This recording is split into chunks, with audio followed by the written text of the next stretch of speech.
The rule of whole numbers, you're just... Yeah, actually it is.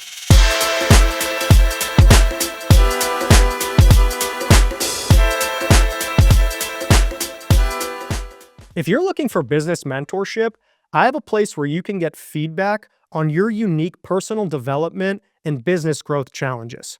Over the last year, I brought together a group of impact-driven thought leaders where we meet every single day to discuss psychology, communication, mindset, and business case studies. We have people who have made millions of dollars, lost millions of dollars, Harvard MBAs, and new entrepreneurs like you and I. Entrepreneurship can be lonely, so if you're looking for a support system, please follow the link in the description below for some more information. It's pretty difficult to raise money here, huh? Very difficult. I haven't done it. I'm thinking about doing it. I'm bootstrapping right now, but I'm thinking about it in this new business I have, but I'm not sure because it's difficult. Yeah. Yeah. What's the business you got going now? So I have two businesses. Do you want to leave it for the podcast or? We're on right now. Oh, we're on. Okay, perfect.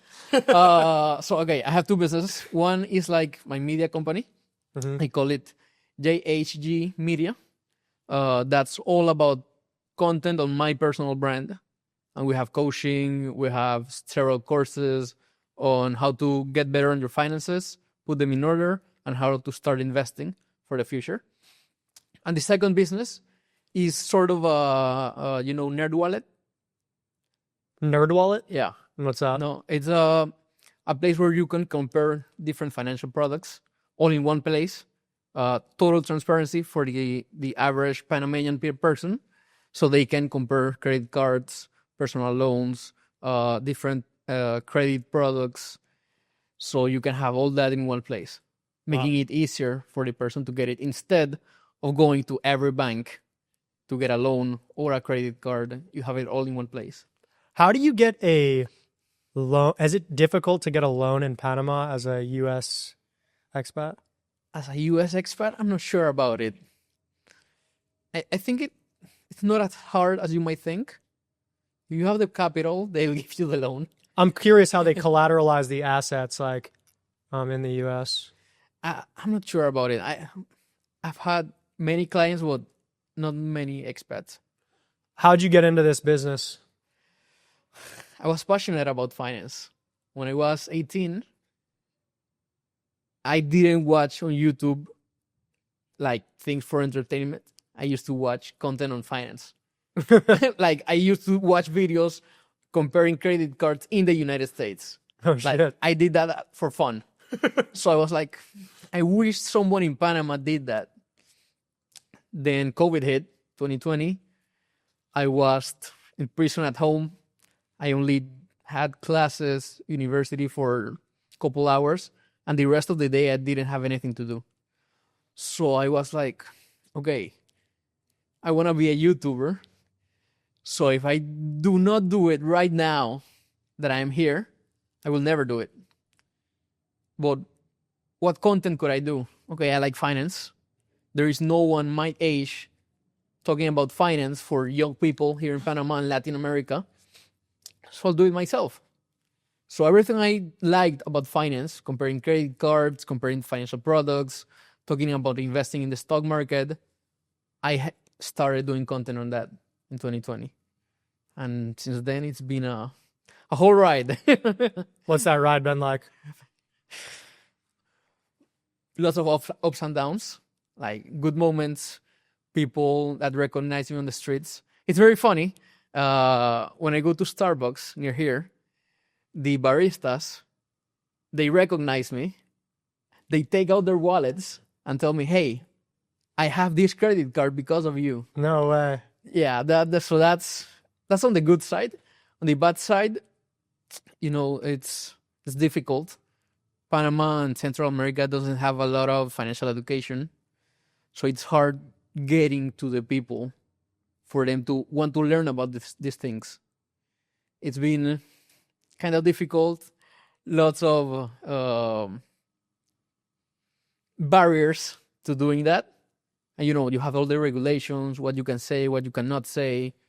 I know in the US it's a it's a big deal on the side of the regulation. You have to be very careful on what you say and what you don't.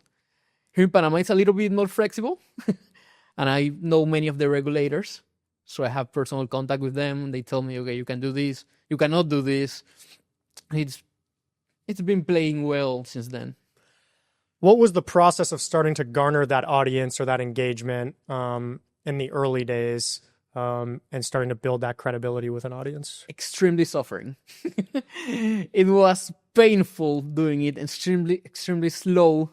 Like, I started on YouTube. I wanted to be a YouTuber, as I told you. It's hard growing in YouTube. So I heard Gary Vee. He was telling at that moment, making lots of videos on how everyone should be making TikToks right in COVID. So I was like, he said people should be doing 10 TikToks a day. And I took that advice and did it myself. For the next 10 months, I went hard on TikTok. I did 10 videos a day for 10 months. At first, it was horrible. But then things started getting traction, started to grow. Community started to grow from TikTok to YouTube to Instagram. I made my first dollar online in 10 months after starting from YouTube. $5.71. I know it to the T. It was a special day, but it was extremely slow. And I think that's what people need to understand. That when you are making content, it will be slow. You will not grow as fast as you think you will. And I did it in 10 months, but like nobody's going to do 10 videos a day. Like, I'm crazy. But if you put in the work and you're willing to be patient, like, you'll get the reward of it. What was that reward after 10 months? My first dollar online. I told myself, okay, I won't quit for at least 2 years. After 2 years, I'll give permission myself to quit. But no one can tell me I didn't try hard enough. Like, so if I had my goal on 2 years, I monetized on 10 months, and then the business started to grow from there. What were the things that you learned through that journey? Like, are the aha moments or the keys or the fundamentals to having a successful personal brand? You need to start with volume. Like, there's always the debate between quality and quantity. My take is you need the quantity first. You need to go hard on quantity, and that's what gives you the quality on the content. Because you're getting the reps. Yeah, you're getting the reps. It's in everything. Sales, the same thing. Marketing, the same thing. Personal brand, exactly the same. So put your reps in, quantity, you'll then eventually, by inertia, get the quality, and then stay in the game for as long as possible. Stay consistent. Like, my goal was to make one YouTube video a week. As long as I did that, I was fine with it. That was the goal. The result of that, well, it came with time, but consistency, quantity over quality at first, then a combination of both. And another aha moment was when I realized I couldn't do it all by myself. I needed a team. It's not many people have the infrastructure for making content here in Panama as I have. Like, I have a team of 10 people helping me with creating content, my personal brand, growing the business. Usually, content creators in Panama are all by themselves.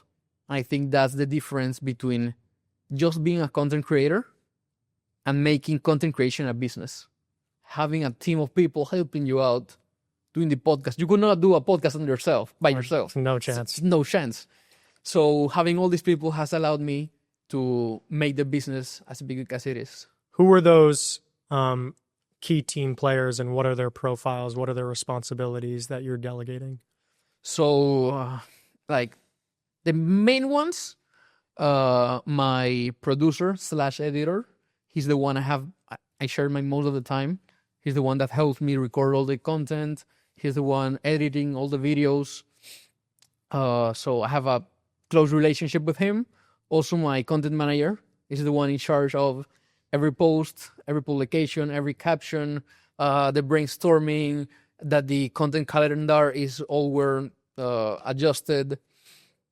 And as well, I have a partner on the business side. He's been great. He has allowed me to focus more on the content. So he focuses more on the business model and on how to get clients, all that infrastructure. And I do what I do best, that is content, and help people on their finances. So I think I have many more people, but those three are the main ones at least. Have you seen a shift in what people engage with now versus what they did when you first started out, or it's remained pretty consistent? I think on the most important change I have seen is people interested in investing. I know in the US, everyone invests in the US. Everyone has a Robinhood account. They buy GameStop, they buy several stocks that they hear over there. But in Latin America, that is not a culture that we have on investing. People don't usually invest. Mm-hmm. If you find someone that invests, it's like, whoa, okay, you know some things. But most people don't have a clue what is investing.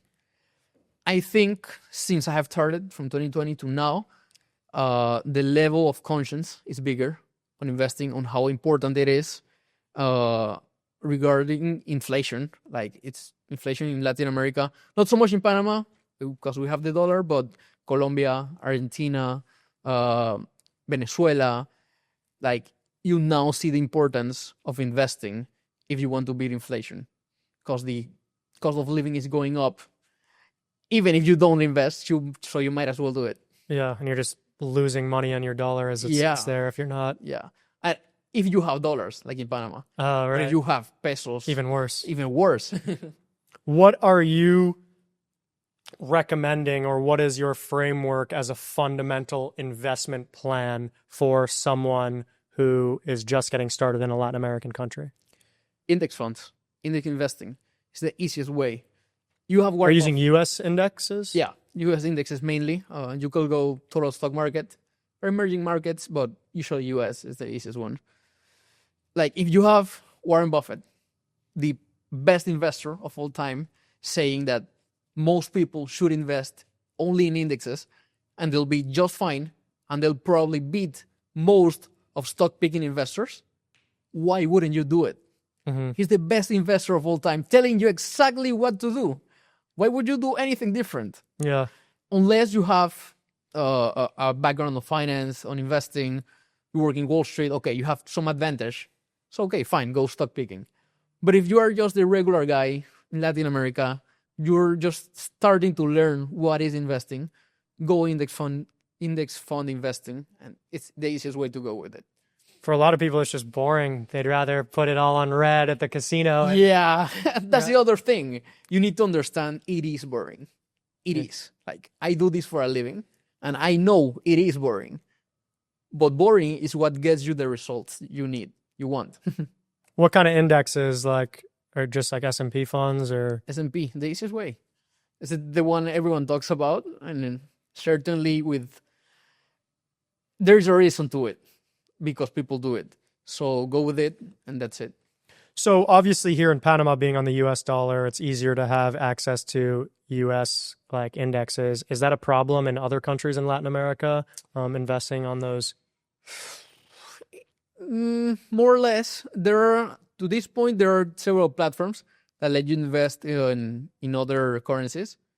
But I think it's growing. There are more platforms. For example, you have platforms from the US being in most of Latin America, except maybe Venezuela and Cuba. But the rest of the countries, you have US platforms, US brokers that you can use in Latin American countries, even though you don't have dollars as the currency of the country. So it's getting easier as we go. And the commissions every time get lowered. What has been your most successful piece of content to date? The most successful. Okay, on YouTube, I have a video that I make exactly the same video with the same script every year on November, and that's my best performing video of the whole year. Really? It carries my YouTube channel. No way. It's how to invest in the stock market as a beginner. I do it every year on November, and the only change I do is changing the year in the title. So how to invest in the stock market for beginners, 2025.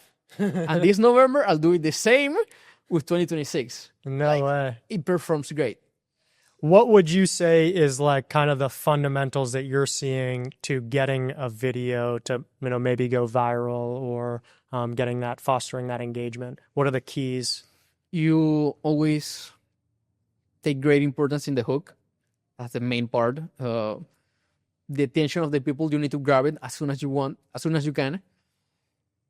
And if you are controversial, I think it helps a lot. Like saying something people wouldn't agree on, it catches your attention more than anything.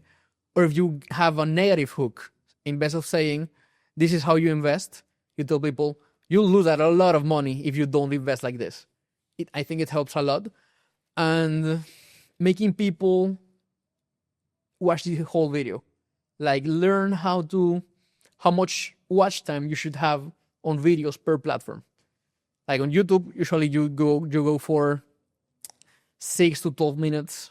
On podcasts, like if you see it, the best podcasts are 2, 3, 4 hours long.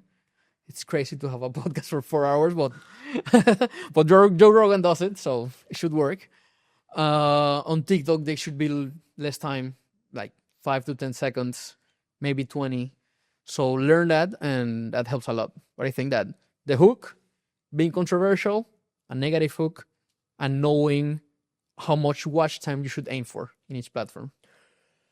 What is the key converting that engagement into monetization? First of all, having the right business model. I think it's important. Listening to what people tell you, to what they ask of you. If you have lots of comments on, a course on how to invest would be nice. Hey, that's a great way to validate your idea. Go on, make an MVP, and validate it with the market. You wanted a course? Here it is. You can reserve your spot for $100. That's nice. So I think having that business model being correct for the type of content you do, knowing your audience, I think it's important. Not being afraid to sell. I think many people, when they create content, they are afraid to sell. That they lose the trust of their followers if they sell them something. But that's how you make money. At some point, you need to go for the ask. Like not at first. Don't go your first video telling, okay, buy this. No, you need to get that trust of the followers, of the community. I did it for 10 months. I didn't sell anything for 10 months. And after that, when I had the community, I had the trust. Okay, then I tried to find out what's the best business model. How do I sell something? How do I make money from all this work that I have been doing? But try as long as you can to not sell something. And eventually, when the time is right, go hard on selling.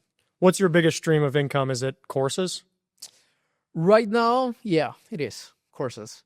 But I have several streams of income that are well balanced, I would say. Okay, so I want to dig into those a little bit, but let's start with courses. Is there a template that you follow to have a successful course? Like, is it, what is the structure? Is it 5 episodes? What do people want to see? Like, what is that kind of like? Like, I think there's not a single framework. I think people want to learn on different ways. There will be someone that wants to learn by themselves with a pre-recorded video with several modules. There will be someone that wants to learn live with you on a Zoom call every week. There will be someone that prefers learning from a guide, a playbook that they can download as a PDF. So I think it's having several products. Obviously, you have a core product. Like that's important. Focus on your core product. But then beyond that, learn that people want to learn on different methods. So have a different methods, different vehicles for them to learn. It could be the same thing, but packaging differently. Interesting. Yeah. So your funnel, does it go directly from your like top of funnel, like social media platforms, and you're making offers within those platforms and it goes directly to that product, or is there an intermediate step in between? Usually there's an intermediate step, whether it is forms, Google Forms, or taking them over to WhatsApp.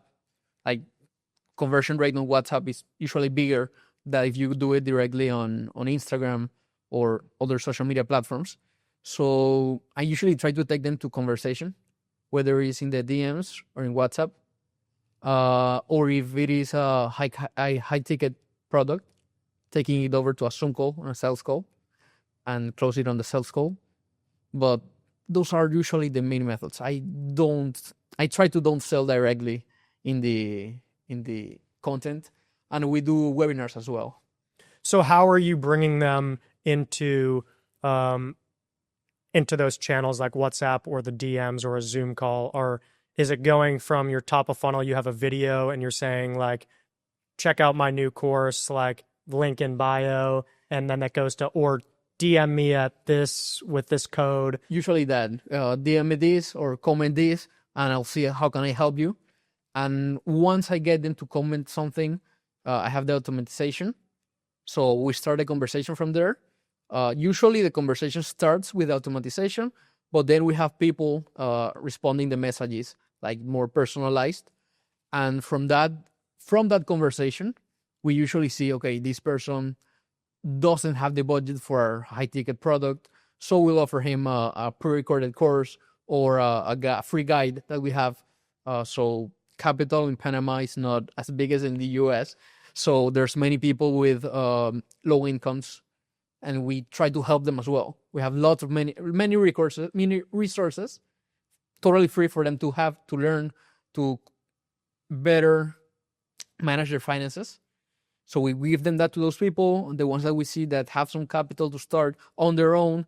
We sell them the courses, and the ones that we do see that have more capital, we usually try to get them on a Zoom call to sell them high ticket.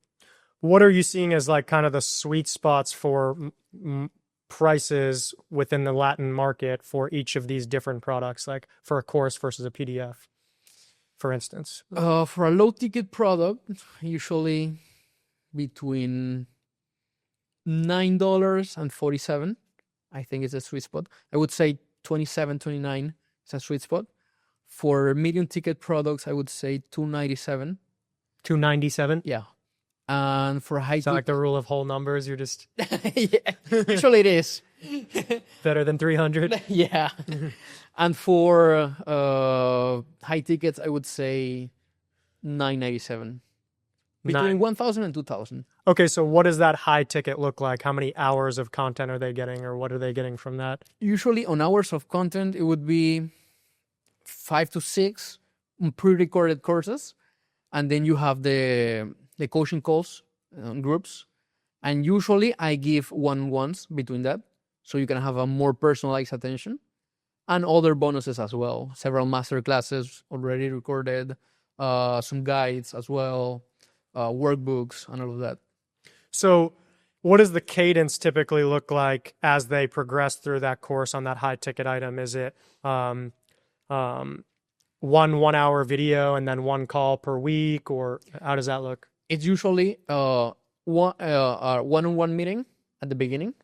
Then we have the coaching group calls once a week, and you watch the course all through that time, and the other one-on-one meeting at the end of it. Interesting. Yeah. Wow, that's really cool. We're constantly changing that to make it better. If we include more one-on-ones or make the coaching calls twice a week, so we validate those changes constantly to see what converts better, what people want more, the satisfaction form that we have at the end of it. It gives us a lot of insights on what people wanted, what they didn't receive, what we could do better. So we're constantly changing it. You said that you've got a couple other income streams too that provide a good balance for the company. Were those already mentioned, or you want to discuss those? Yeah, sure. So YouTube is from AdSense. Mm-hmm. Every X amount of views, you get X amount of money. Brand deals. I work with several brands as an influencer marketing, so that's good money as well. Affiliate marketing. I have a contract with several companies that pay me as an affiliate.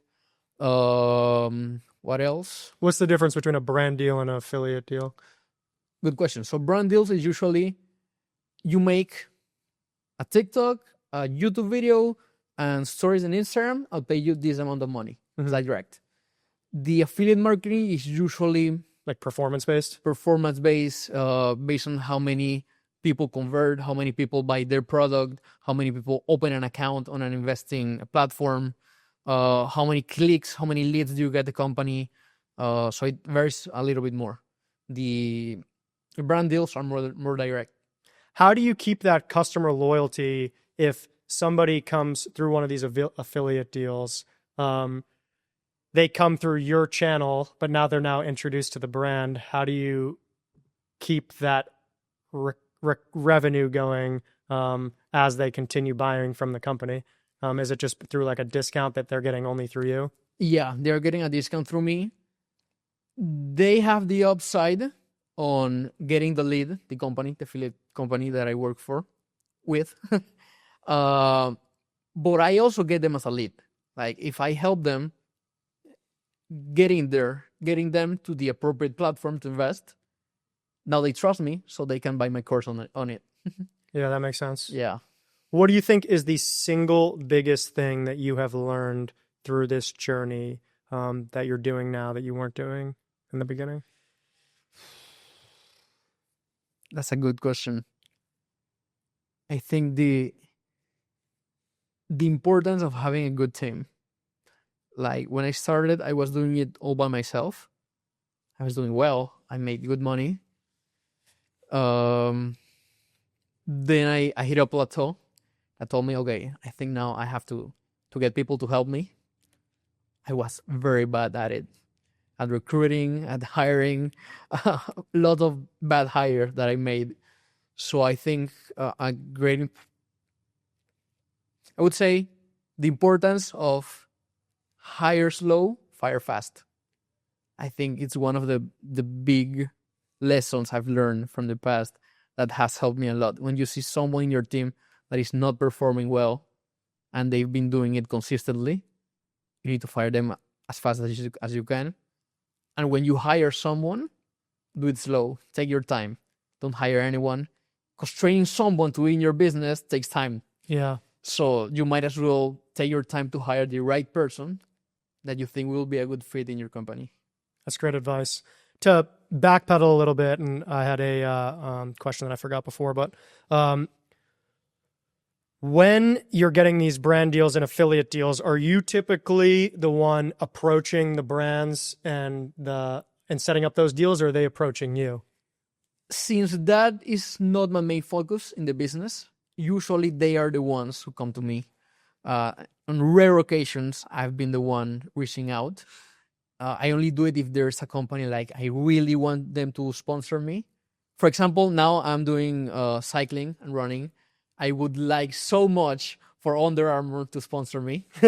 Like, I'm not the fittest person right now, but I will. So having them sponsor me on this journey would be amazing. So that's a company I would like to work with. But usually, since I'm the biggest financial content creator in Panama, the brands are the ones reaching out to me. Wow. Yeah, it's because I find it to be a super interesting model when people talk about like getting into the game of entrepreneurship. I think a really easy low capital model is to just have a know-how business, like, building expertise and sharing knowledge. You're participating in something that you're interested in. Like for you, it was finance or whatever, but whatever that unique set of interests are that you have, communicating those interests to an audience to start garnering that audience. Then you have influence over that audience, and then recommending, products that align with that audience that you're vetting is just a super easy way to, generate a business. Yeah. And what most people don't know is they think, oh, I don't know enough about finance or about making food or about gardening to teach someone else about it and charge for it. When in reality, the only thing that you need to do, you need to be in step 3 to sell to people in step 2 and 1. You do not need to be in step 10. You do not need to be the most greatest expert in the country or in the region to make a business out of the things you already know. So if you have some degree of knowledge on a topic, you can start a business like this with low capital. Like you can do it with zero money on. So final question, what is your definition of success? The hardest question. I would say having my conscience clean a combination of having my conscience clean, having people I love around me, having a good relationship with God, and doing things I'm passionate about. Like, I think if I do well or I do bad at it, as long as I'm doing something I'm passionate about, I think everything will be okay. The combination of that, I think it's Recipe for being success. successful. Yeah. If people are interested in your services or they want to reach out to you and connect, where can they find you? At Juan Hun official with 2 F's. That's a funny story. I have the Juan Hun official since before making content. No way. Yeah, people used to laugh at that with me. But yeah, at Juan Hun official, Instagram, TikTok, preferably Instagram is the easiest way. So if anyone's interested, happy to help you. Sweet, and we'll link everything here as well. Thanks. All right, brother. It was great having you on, and we appreciate everything and all the insights that you gave. So Thank you for having me. yes.